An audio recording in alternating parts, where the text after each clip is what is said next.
ইরানের নিহত সর্বোচ্চ নেতা আলী খামেনির জানাজায় যোগ দিয়ে আলোচনায় মার্কিন রাজনৈতিক কর্মী ক্যালা ওয়ালস।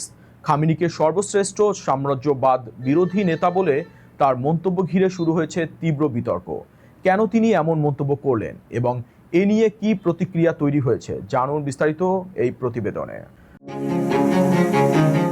যুক্তরাষ্ট্রের এক সময়ের আলোচিত ডেমোক্রেটিক যুবনেত্রী ক্যালা ওয়ালস এবার সরাসরি ইরানে হিজাব ও ঐতিহ্যবাহী পোশাক পরে তিনি অংশ নিলেন ইরানের নিহত সর্বোচ্চ নেতা আয়াতুল্লাহ আলী খামেনির জানাজায়। শুধু তাই নয়, খামেনিকে নিজের জীবনের সেরা সাম্রাজ্যবাদ বিরোধী নেতা বলেও আখ্যা দিলেন এই মার্কিন তরুণী।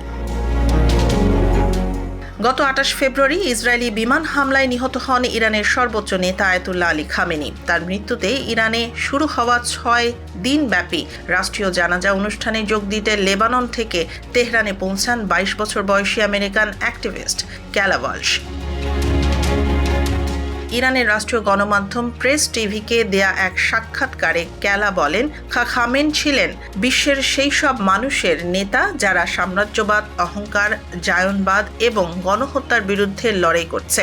যুক্তরাষ্ট্রের বোস্টনের এক উচ্চশিক্ষিত পরিবারে জন্ম নেয়া ক্যালা এক সময় মার্কিন রাজনীতিতে বেশ পরিচিত মুখ ছিলেন। মাত্র ১৪ বছর বয়স থেকে রাজনীতিতে জড়িয়ে তিনি সিনেটর এলিজাবেথ ওয়ারেন এবং বোস্টনের মেয়র মিশেল উ এর নির্বাচনী প্রচারণায় গুরুত্বপূর্ণ ভূমিকা রেখেছিলেন। তবে সাম্প্রতিক বছরগুলোতে উগ্রপন্থী ও ইহুদি বিরোধী কর্মকাণ্ডের জন্য মার্কিন যুক্তরাষ্ট্রে গ্রেফতারও হয়েছিলেন তিনি। ২০২৩ সালের ৭ অক্টোবরের হামলার পর থেকেই ক্যালা ওয়ালস মার্কিন নীতি ও সামরিক অভিযানের কড়া সমালোচনা করে ইরানের ইসলামিক শাসনের পক্ষে জোরালো প্রচার চালিয়ে আসছেন। জানাজায় অংশ নিয়ে ক্যালা দাবি করেন, আমেরিকার সাথে চলমান যুদ্ধে ইরান জয়ী হয়েছে এবং মার্কিন যুক্তরাষ্ট্র ইতিহাসের সবচেয়ে বড় অপমান ও পরাজয়ের মুখোমুখি হয়েছে। খামেনির কঠোর শাসনের কারণে হাজার হাজার বিক্ষোভকারীর মৃত্যুর যে অভিযোগ মানবাধিকার সংস্থাগুলো তুলছে তা উপেক্ষা করেই ক্যালা খামেনিকে একজন নম্র মানুষ হিসেবে বর্ণনা করেন এবং তার আদর্শ আমেরিকায় ছড়িয়ে দেওয়ার আহ্বান জানান।